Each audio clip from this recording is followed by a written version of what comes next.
Welcome everyone to our Survive and Thrive webinar series. I am Rachel Perkins, the Education and Outreach Specialist for Texas Oncology Foundation. If you're new here, or maybe you're a cancer patient, caregiver, or professional and want to educate yourself about the cancer world, we invite you to subscribe and join us every second and fourth Tuesday of the month. We are glad to have you all with us today, and we're excited to hear from Nicole Zurita. And she's going to give us a presentation on wellness with cancer, mastering SMART goals for lasting well-being. So a little bit of a foundation intro, just in case we have some new people here. The Texas Oncology Foundation is dedicated to providing support to cancer patients in the communities where they live, work, and receive treatment. Through Survive and Thrive programming, the foundation can provide educational events, much like this one, and resources to help build community connections and support all affected by cancer. All right, now I have the pleasure of introducing our speaker today, Nicole Zurita, who has an MBA and is ACSM certified personal trainer. She is the clinic operations supervisor for the HSC, that's Health Science Center, Physical Health Clinic, providing a no-cost exercise program for cancer patients and survivors in Fort Worth. She's originally from San Diego, California, where she earned her bachelor's in science in kinesiology from San Diego State University. With 10 years of experience in the fitness industry, she is passionate about connecting with others through exercise. So Nicole, if you want to go ahead and get off mute for us and share your screen, we would love to get this presentation started. All right, can you see my screen? Perfect. Well, hi everyone, and thank you, Rachel, for that great introduction. I'm super excited to talk to you today about mastering SMART goals. It's that time of year, it's January, so I hope everyone has a goal in mind to set themselves up for the new year. So just like she says, I'm a personal trainer. I'm also an ACE cancer exercise specialist. So we work primarily with cancer patients, survivors, and their loved ones and caregivers at our fitness clinic. No cost, of course, we're a donor-funded program. And just like you think of when you think of personal training, we do one-on-one sessions, whether a patient is in treatment, post-treatment, or is in remission. So what to expect from today's webinar, we're going to talk about SMART goals. We're going to go through the ins and outs of what each letter means when you think of SMART. We'll talk about behavioral change and what really is a behavior, why we do the things we do, what makes it so difficult or easy to pursue a goal and finish the goal all the way through. We'll talk about motivation, but more importantly, the different types of motivation, the word about discipline that you've probably heard a lot of lately, and talking about our why, creating our why statements together, thinking about our internal drive. And then we'll go through each part of the SMART goal: specific, measurable, attainable, realistic, and timely. And we'll write some of our SMART goals together. So I hope you have a pen and paper handy, or your phone, or write it in the chat, but we'll be a little bit more interactive today. So start thinking about goals that you have, and we can start to reframe them together. At the end, we'll put it all together by talking about different healthy habits we can have to achieve our goals. So first off, what is a SMART goal? So if you haven't heard of that before, it's a way to set up a goal in a specific way as possible. So you break up each letter into specific, measurable, attainable, realistic, and timely. This allows us to break up the goal into really small chunks, and then we can achieve our goal in the long term. So specific answers the 6 W questions: the who, what, when, where, why, and how. Measurable goes over the how question. So this is talking about data. This is usually where you're tracking something, where you're getting numbers. An easy goal we think of is weight loss or fitness. I want to get stronger, I want to lose weight, or I want to gain weight. So you're tracking that by how many pounds you're putting on, or inches, or you're talking about frequency, how many times you want to get to the gym, etc. So that's my favorite part. Measurable is the very tangible, data-driven point of the goal. Next is attainable. So this is talking about, do you have what you need to reach a certain goal? Do you have the skills? Do you have the environment, the people around you, the tools you need, the knowledge to achieve this big overarching goal that you have? Realistic goes along with attainable, but it's really asking yourself, is this really a realistic goal for me right now in this stage of life that I'm in, this time of day I'm in? Just really being honest with yourself. And when you're thinking about the term realistic, think about goals that you've had in the past where maybe you didn't achieve them. Ask yourself, was it really realistic for you at that time to achieve that goal? Lastly, we talk about timely. So this is having an appropriate end date. A lot of times we have these goals where they're very general and we don't really have a timeline of when we want to achieve something or a series of benchmarks. So I want to get stronger. Well, when do you want to get stronger? What date? When do you have a marathon coming up? Do you have a 5K coming up? Is there some type of stopping point where you can check off your list that you've achieved this goal? So that's really what I see is the factor that not a lot of people get, including myself.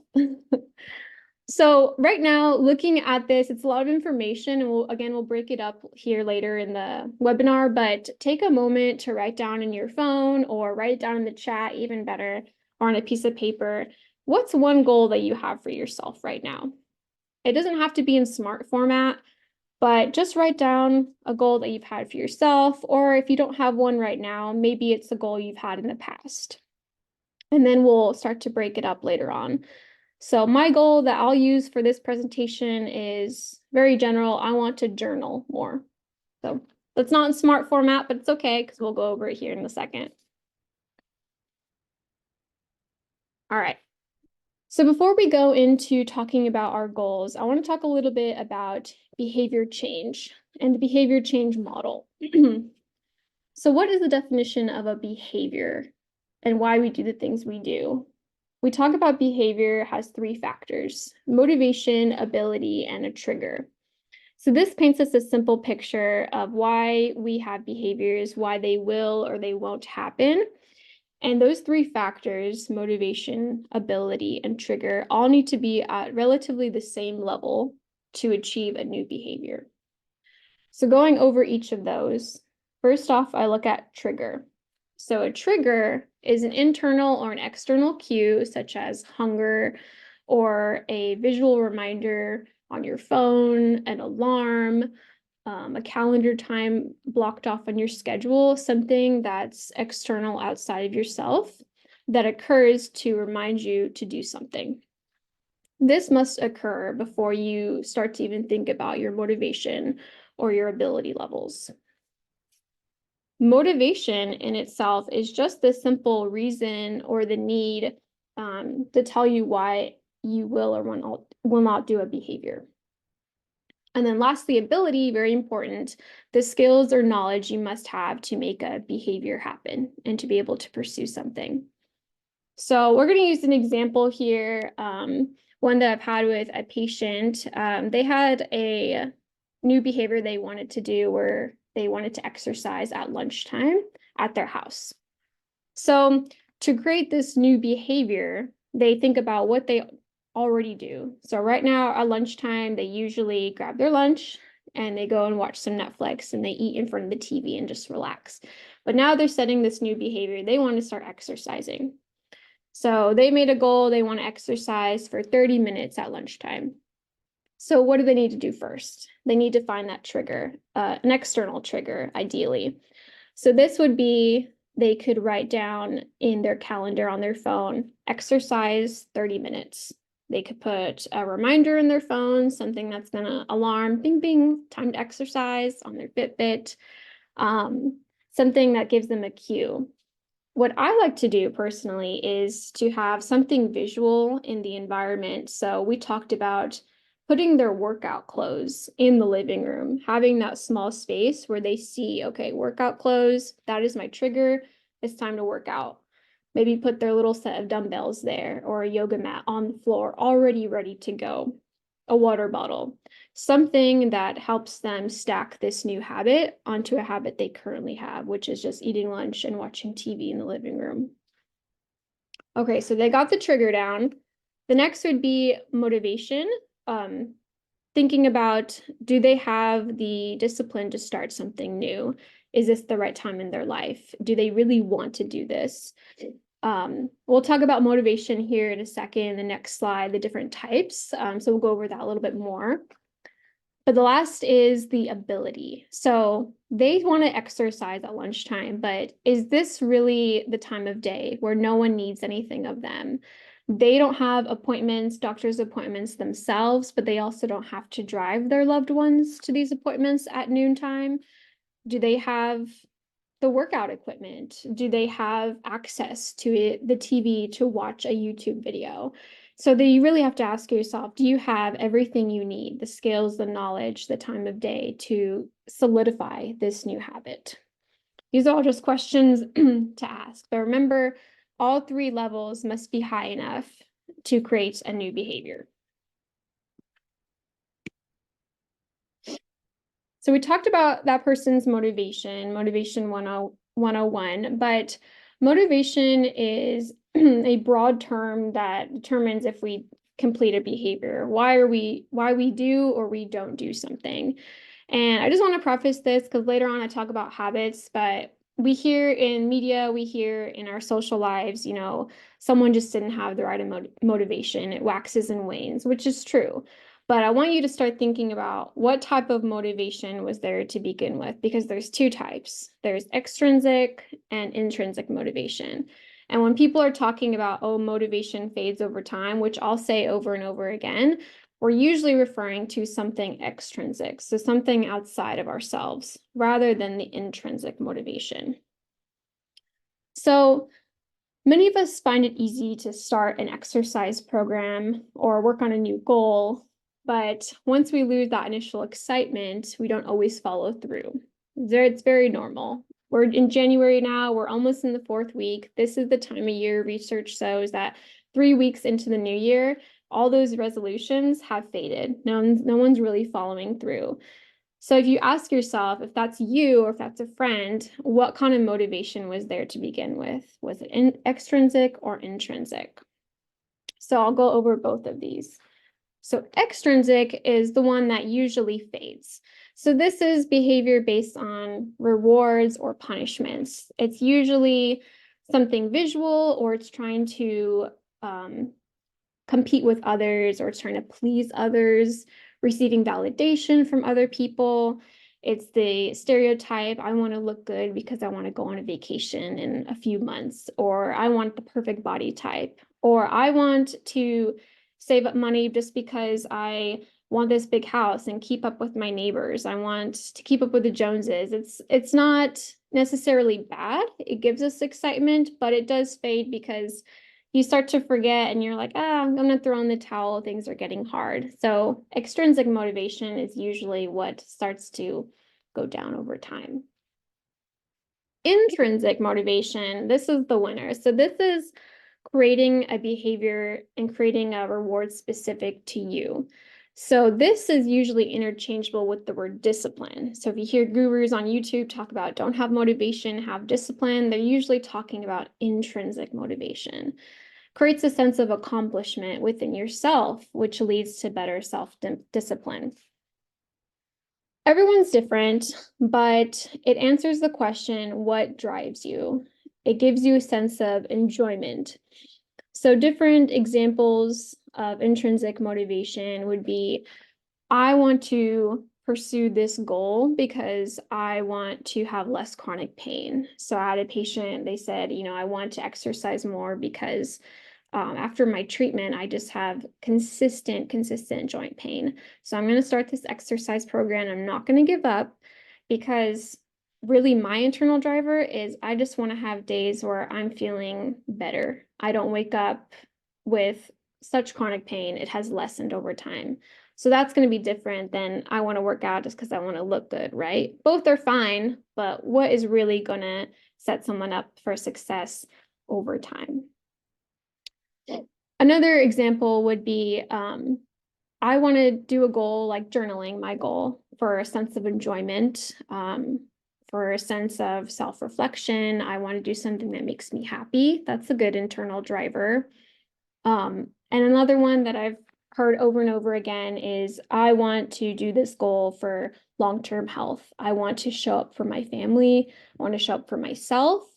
So you can see how everybody's different and that internal drive is different, but they're all have a deeper meaning, and that's what's going to help someone go through a goal when the going gets tough, right?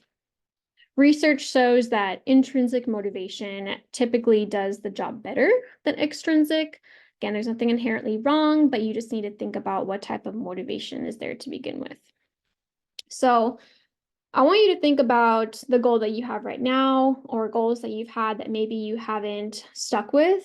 Think about, did you have more extrinsic motivation or did you have more intrinsic motivation? So take a moment, maybe write down right now, what kind of motivation do you have? Looking at each of these bullet points, extrinsic or intrinsic. You can do a little list for yourself, or you could just write down the word. But it's just important to know that when things get hard, you need to alter the path if needed and discover what is your internal driver. Remember, nothing is perfect and there's going to be barriers along the way. It's not easy, or else we wouldn't be having this conversation right now, but just look at these two factors.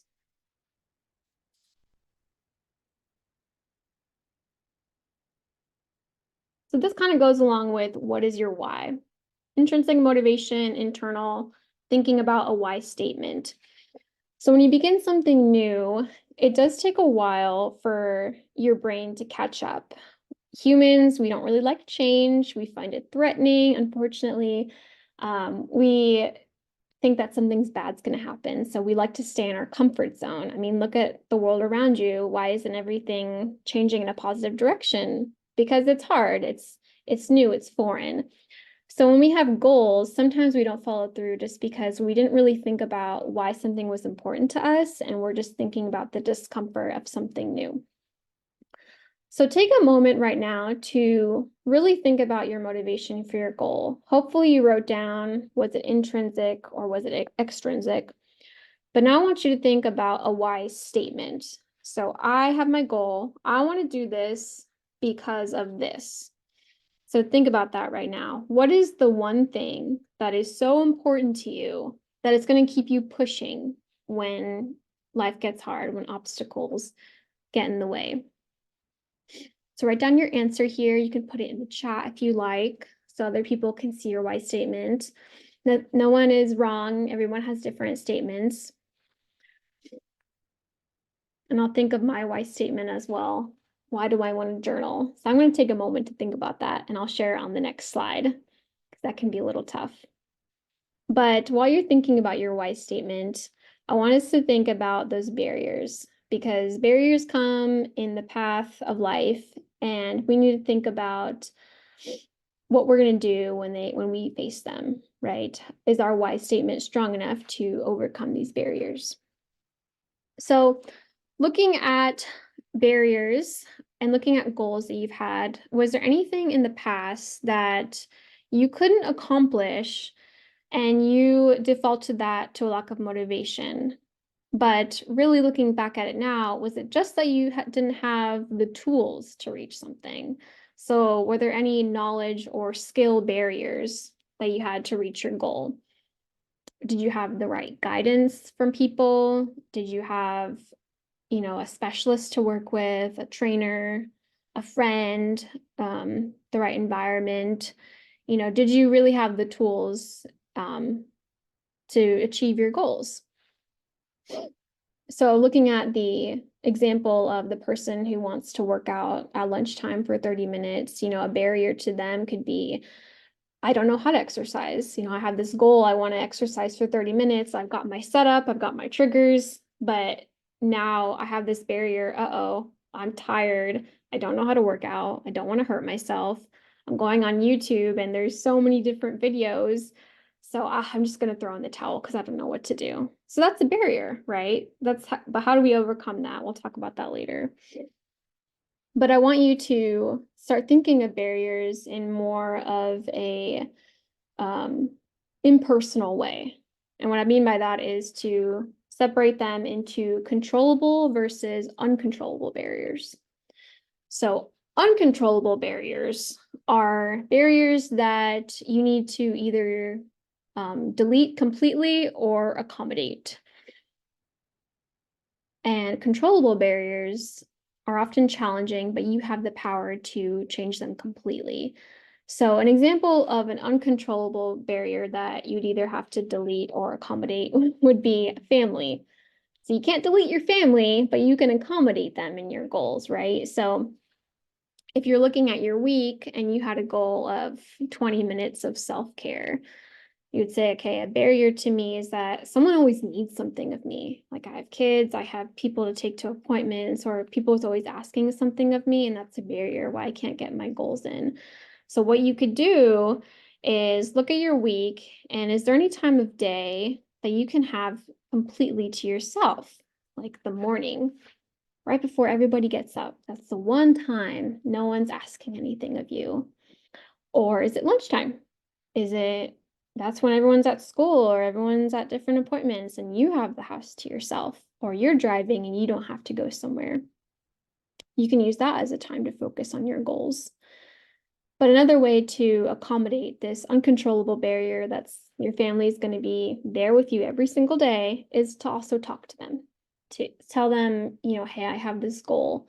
I need some time for myself to exercise or have a cup of tea or, read a book. Can you help me achieve this? Can you give me that time? And just be that example for that person or your family member. Hopefully they're supportive. If they're not, reach out to some other type of network to help you, but you have to find a way to accommodate this barrier, your family, that's going to be there no matter what, right? So now moving on to controllable barriers. This is more the fun one. This is what you think of when you think of things that are hard. So if you have a goal of, say, I'd want to eat healthier. A controllable barrier would be don't bring the food in the house. Don't bring the snacks into the house. That's easy, right? It's not very easy, but you know what I mean. It's just something where you don't have to think twice about it. It's not like your family where you have to push them out of your house. You can just get the goldfish out of your house.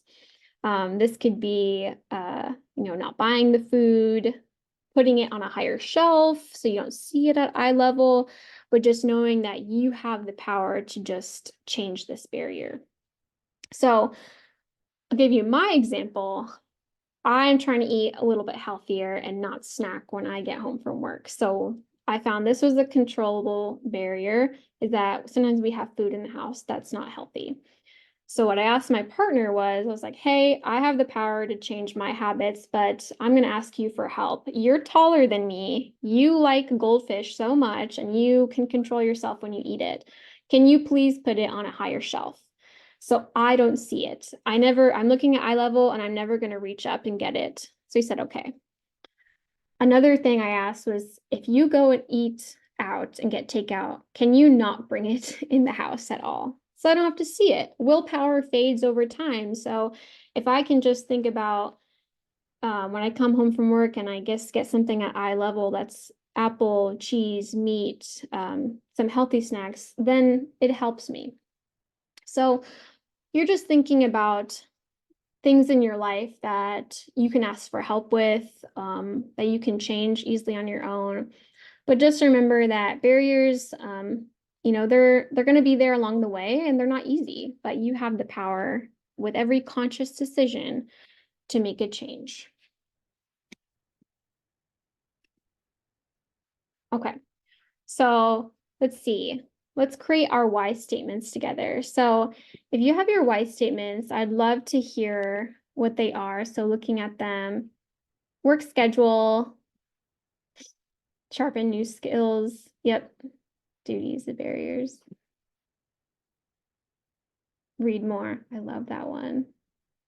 If you have your why statement, you can put it in the chat, but here are some examples that kind of helps you. Some of these are from my patients. There are no right or wrong answers, but I had a patient, I want to strength train so I can help offset the effects of my medication and early onset osteopenia. So that's a really good one. It took a while to get to that point of why it was so important for her to strength train. But that really shows that it's internal to her, right? So she had treatment, she knows that this affects her, so she no longer wants to strength train to tone up, even though that's part of her motivation. But her why, her deep sense of why is I want to make sure my bones are healthy because I'm in some pain. And now I have osteopenia and I'm 40 years old. What happened there? So that's a huge why statement. I have another one here. I want to exercise more so I can walk outside without feeling winded. So that's a really good why statement. I would even go deeper with this one. And I would say that maybe this person wants to exercise more without feeling winded. Seems like they want to feel confident. Seems like they want to feel confident outside and they want to be able to do more. And then I want to improve my balance. So if I stumble, I can recover quickly, or if I fall, I can get up without any help. So this was a patient of mine. And when we look deeper, I would even say that their why statement could be more like, I want to improve my balance so I can be independent. I'll maintain independence in my life so I don't have to rely on anyone. Maybe that's really the driver. They want to get up without any help, but they want to feel like they have control. I want a sense of control in my life. So, why statements are fabulous because you can write one statement and then after a while you're looking at it and you're like, I can go even deeper with this. It's like going full on therapist mode here. So, I love it. I love your statements here. Independence, that's a huge thing. Effects of chemo, same with the first sentence. I want to exercise to help with side effects. Lose weight to extend my remission and good health. So they're really deep to you. They're when things get hard and 3 weeks from now, when you're focusing on your goal, you're going to think about your why statement and alter your goal if needed. So my goal was to restart my journaling habit. And I would say my why statement is I want to journal more so I can have some time for self-reflection and gratitude since my job focuses on working with so many amazing people and hearing their stories, but I also need some time for myself to reflect. So I would say it's good for me to have more gratitude in my day. I would say that's pretty deep to me. Thank you all for putting your why statements in here. All right. So we're going to go over the SMART goals now. So hopefully you have your SMART goal in front of you, or your goal, we're going to break it up, but each factor. So first is specific. So I have a couple examples here of common goals. I will lose weight. I will exercise more. And I have them in the full-on SMART format. So specific, when we're thinking about a goal, is who is involved? Me. What do I want to accomplish? So I want to lose weight. I want to lose 5 pounds. Where, when, what will I need, and why is this goal important? So it's just trying to be as specific as possible. We see how we went from I will lose weight, so I will lose 5 pounds by June 1st, eliminating sugar, et cetera, et cetera. So just think about that when you're making your goal. All right, measurable. So this is going to be the concrete criteria. This is the data. Remember, I love data. I love numbers. So how many, how much, to what degree? So I will lose weight. So I will lose 5 pounds. So they're measuring this by how much weight they can lose. And then how will they do this? How will they know they've achieved this? They will walk 8,000 steps a day. So they're tracking how many steps a day. For this next example, I will attend one group activities class. So they're doing one class and they're also doing duration, 150 minutes. So frequency and duration. I will read one book each month for 2024. Good. So it's one book. They're measuring that and they're using the year 2024 and the month.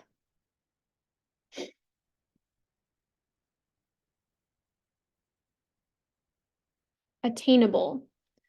So this talks about those abilities and skills that we've gone over a lot. Do you have the resources you need? And also, if you have a large goal, can you break it up into smaller goals to reach that overarching goal? So I added a new goal in here. I will run a marathon. So that's a pretty big goal. It's amazing, right? But I'm going to break it up into something more attainable. So if I want to run a marathon, I will complete a 5K. So it's okay to have multiple goals, but this person says, I want to do a 5K because if I'm going to run 26 miles, I better be able to run, what is a 5K? 3 miles, 3.1 miles. So you can track yourself from there. Okay, I'm going to do that March 10th. I'm going to reflect. I'm going to see how I did. Could I achieve this? Did I have a good pace? My joints feel good? And then you can go from there. Okay, what's my next goal? Maybe a 10K, et cetera, et cetera. So it's just making sure that, is this attainable right now? So with my journaling goal, measurable, I would say I will write one statement in my journal every day for 30 days. I think attainable, that's it's realistic for me. I could do a month and I can write one sentence. That's nothing for me, but at least I know I'll do it.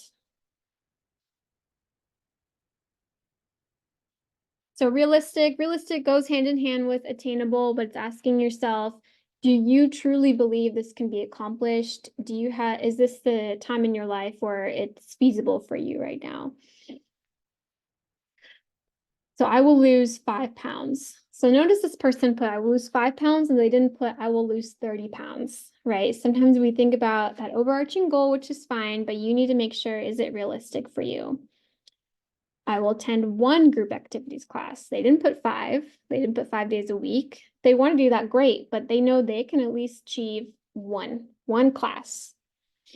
And for me, with journaling, I put one sentence because in the past, I was journaling every day, but I was writing paragraphs on paragraphs. And after a while, I got tired and I said, I don't have time to write every night for 30 minutes. So my new goal this year is one sentence. It seems silly, but it's actually been working because then you end up writing more than one sentence. But at least I know it's realistic for me. I can write one sentence every day. And then we'll see if I can increase that habit over time. So we're at that last factor, timely. So time-bound goal. So I will lose 5 pounds by June 1st, by April 1st, by November. It gives you an exact end date. But it's also thinking about accountability. Do you have someone to keep you accountable? Is the deadline too far away, or is it too close? So for my journaling habit, I did 30 days. I think someone else in the chat did 30 days, which is great. But it gives me that set timeline. And that's the most important one, is to keep yourself honest and to have little check-in goals for yourself. So looking at your goal in front of you, you can put it in the chat as well. See if you can make your goal into a SMART format now. Write it down for yourself. You can put it here. But I have some examples here on the next slide about someone who had a goal and they were able to put it into SMART format over time.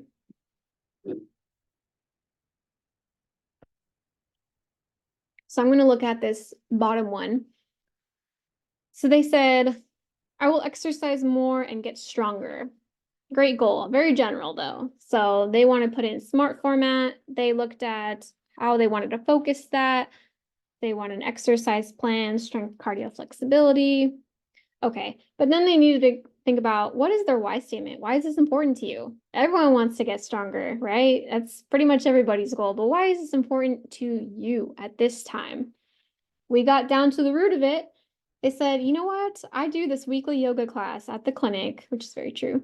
And every Wednesday at the end of the class, they all do Shavasana. So that's where they lay down on the floor and they meditate. But to be able to do Shavasana on the floor, they need to be able to get down to the floor and get back up without help, ideally. So they said, you know what? I can't do that right now, and I really, really want to. So that was actually their why statement. I want to be able to have independence. I want to feel comfortable getting up and down to the floor without assistance. So now we add some activities. How can we start to achieve this? Exercise, strength, etc. But then we had to get an end date. So April 1st, we chose April 1st because there's a new workshop that day. It's just something fun to look forward to. There's a lunch. So that gave them a good end date. And it's far enough away that they know that they can achieve this. It wasn't next month because you're not going to gain that much strength in just a few weeks, right? That's going to take some time and some effort. So they chose April 1st. So putting it into SMART goal, I will participate in Shavasana on the floor during the yoga class by April 1st. I will achieve this by exercising 5 times a week for 30 minutes. I will focus on 3 days of lower body strength and 1 day of stretching and 1 day of walking. That is very specific. But sometimes you have to get that specific and add multiple sentences to really think about how you can achieve something. So that's a really good goal. I want to exercise 3 times a week for 30 minutes to feel better. I love that. 3 times a week, 30 minutes, very doable. I would even ask to feel better in what way? Psychologically, physically, mentally. You can always ask more questions for yourself, get into the nitty-gritty. All right. So now you have your SMART goal handy. I want you to start thinking about habits. This is kind of where we'll end on today, is the idea of habit stacking and to create a new behavior. So we talked a lot about motivation and how motivation, the term, usually gets thrown around, and we're talking about extrinsic motivation as something that gets fleeting. It's like a roller coaster. It starts off really high and then it starts to get low. But habits take over when motivation disappears, when external motivation disappears. So we must learn to pursue a task long enough to build a habit. So we're going to take the example of brushing our teeth. So how did we build something so simple as that? That's ingrained in us. It's automatic now, right? It's a habit. We brush our teeth twice a day. It didn't come easy to us. We took guidance from our parents. It took constant triggers from them. They had to tell us, hey, don't forget to brush your teeth. This is how you brush your teeth. Don't forget, don't forget. They had to constantly remind us. No one wanted to brush our teeth. And then they bought us a new toothbrush that had a little cartoon on it. They got us a little cup. They put it in the same area in the bathroom so we see it every morning and every night. Over time, it became automatic. So we can make goals like that as simple as well. It doesn't have to be brushing our teeth, but that's where we can do something like exercising more, as long as we create a habit. And then it becomes second nature. So it's funny that some of you put in the chat, I want to do something for 30 days. And I said that myself, because it actually does take around 30 to 60 days, depending on the habit, to create something new in our lives. So that's really good for those of you who put 30 days. So if you set a small goal for yourself, you can start to achieve it if you consistently do it every day for 30 days. I just want to remind you all to start small, though. Small micro changes in your life is what's going to set you up for success.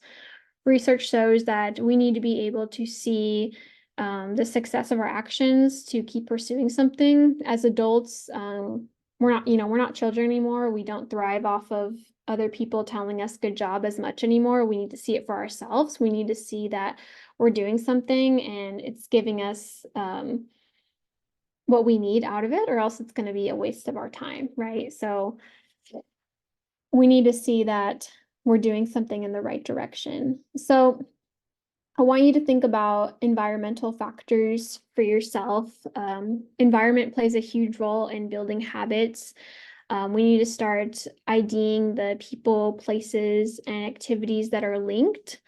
So I had a new habit that I wanted to build. I would come home from work every day and grab a snack, go in the living room, and watch TV. I was kind of like that person in the beginning when I talked about the person who wants to work out at lunchtime.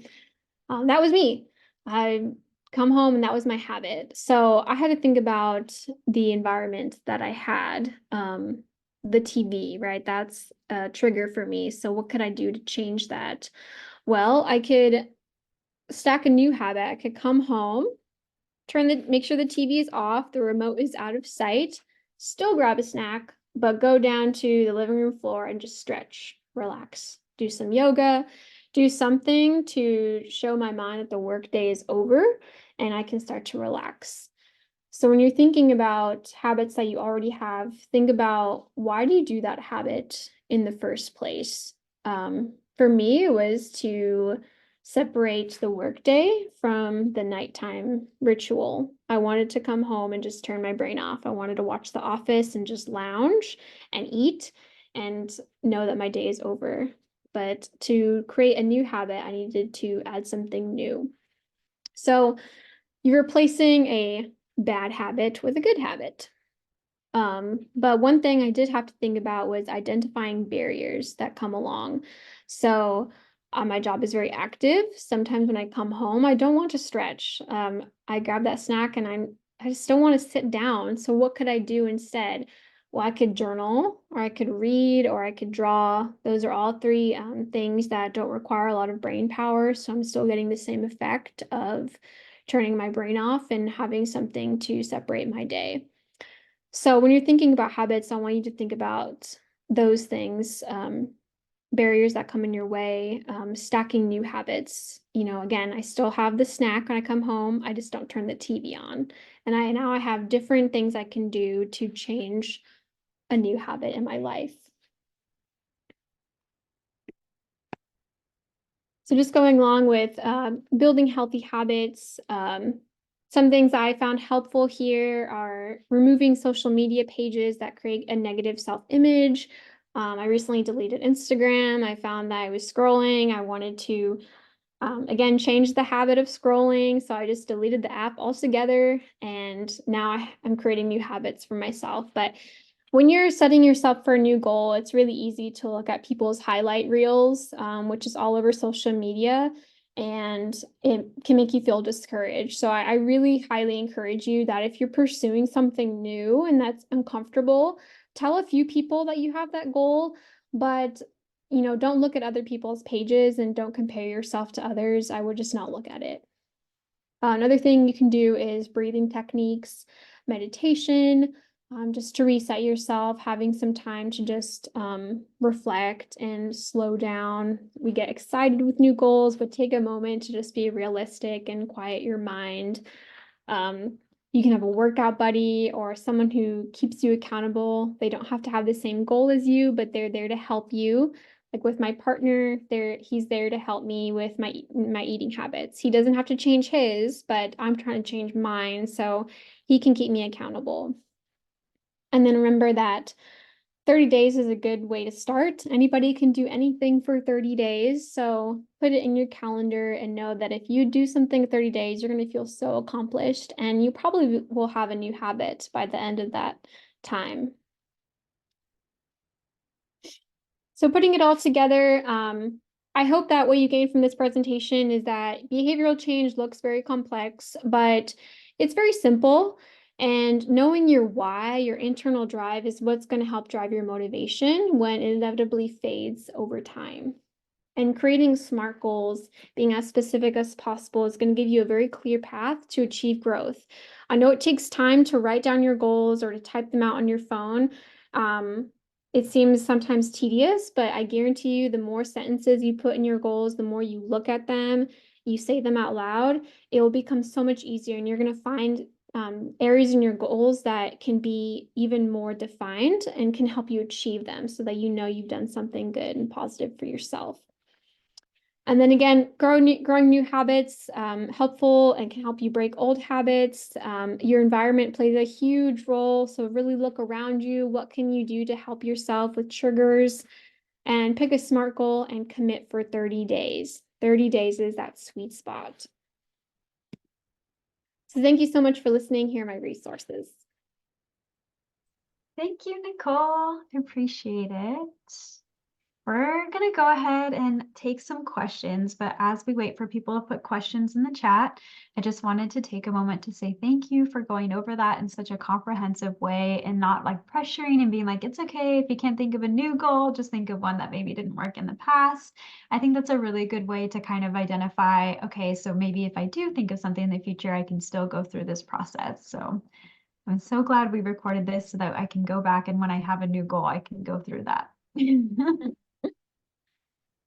So as we wait for people to put some questions in the chat, I had a couple that popped up for me. So I'm going to go ahead and start off. Sometimes being the first person to ask a question can be hard. So I'll just take that pressure off on people. As you were going through your presentation, I noticed that a lot of our SMART goals that you had as examples started with I will. Whereas when I write a SMART goal, I want to be like, I want to, or I might, or like different words like that. So why did all those SMART goals start with I will? Um, I will is more definitive.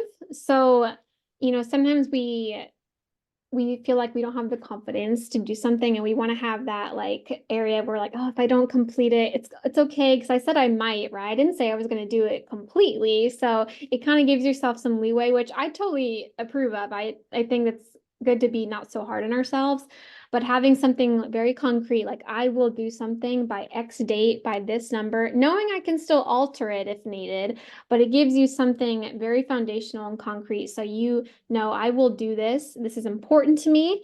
And if you're writing it down and you're saying, I don't know if I will do this, maybe the goal isn't super important to you and realistic at that time, and you can change that. So sometimes when we put something definitive, it helps our brain. Mhm. I was noticing that. I was like, oh, it's a lot more powerful when I put I will.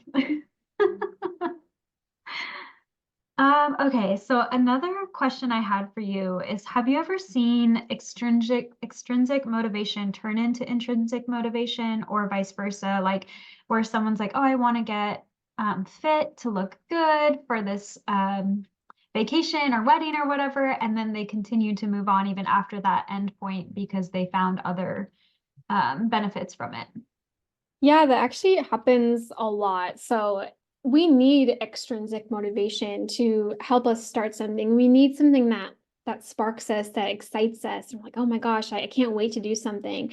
So hopefully when you start it, then you start to realize there's other benefits to it. So if you had like that vacation going and you started to actually lose some weight or you build some muscle and you're like, wow, like I look good, but maybe more importantly, I feel good. My chronic back pain has lessened over time. And you realize, wow, I was living with chronic back pain for a long time. I didn't even realize because it was part of my life.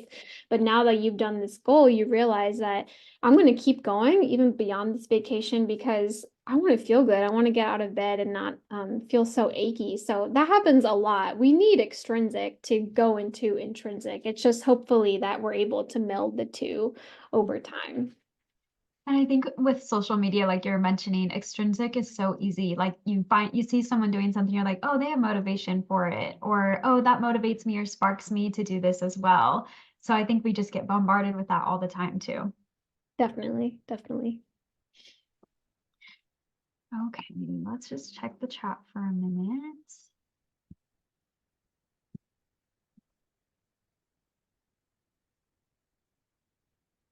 Okay, and then I had one more question for you, and if we don't get any in the chat, that's totally fine. I had a question about when does uncontrollable barriers win? And I really think about this for cancer patients where they're just very fatigued after treatment, and there's just this thought of, my motivation is not winning, these barriers are winning.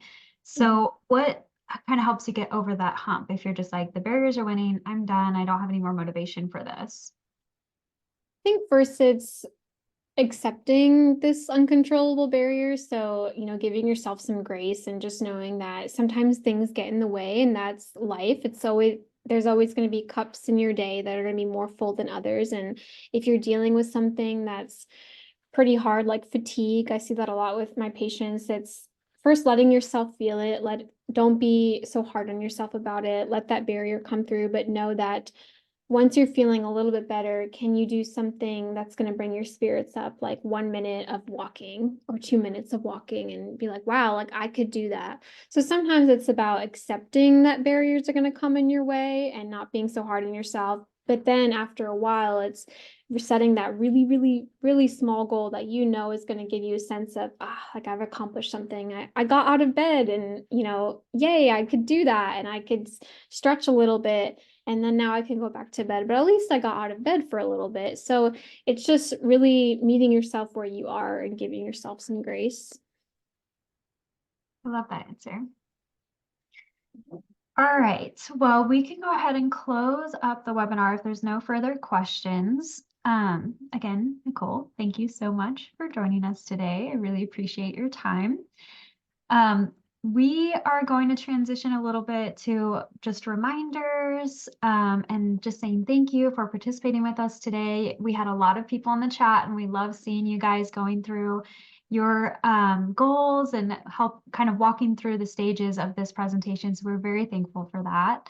This session was recorded and will be sent to all registrants in the follow-up emails and will be available on our Texas Oncology Foundation website, where you can actually find all of our past webinars as well. And I'm going to share my screen really quickly just to show you guys what that looks like, what you're looking for.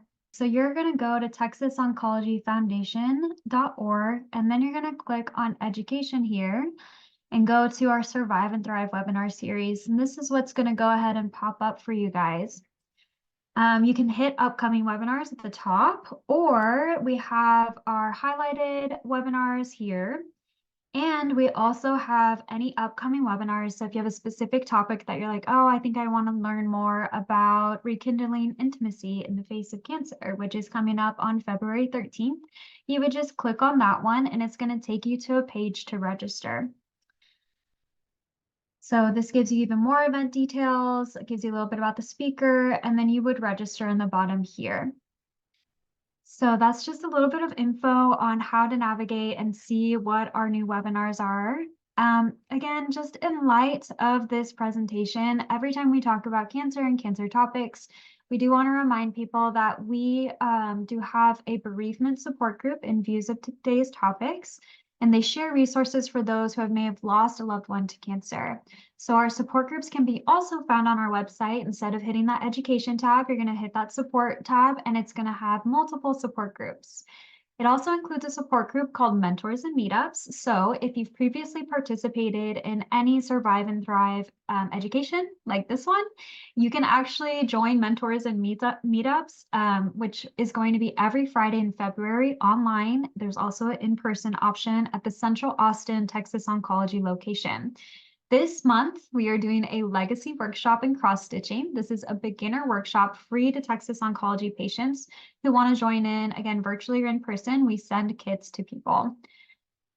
So if you're just looking to connect with someone who has either been a family member affected by cancer or actual survivors themselves, this is a really good opportunity to do that. And because you've done an education program, you're more than welcome to come. Mentors and Meetups also unlocks a virtual private group. So it gives you informed on all of Texas Oncology Foundation offerings and even gives you the opportunity to sign up first before anyone else does. You get a little bit of sneak peeks on what's next. So that way you always can make it into the programs. And lastly, we value your feedback from our community. So in our follow-up emails, you are going to see a survey. Even when I close this webinar, you're going to see a survey as well. I'm going to go ahead and put it in the chat now. And I'm also going to put the Facebook page for the health and well-being website that Nicole is a supervisor of, so that you guys just have a couple references. This will also be in your follow-up email. So one last time, thank you guys. Thank you so much for coming today. And thank you, Nicole, for this wonderful webinar. Thank you.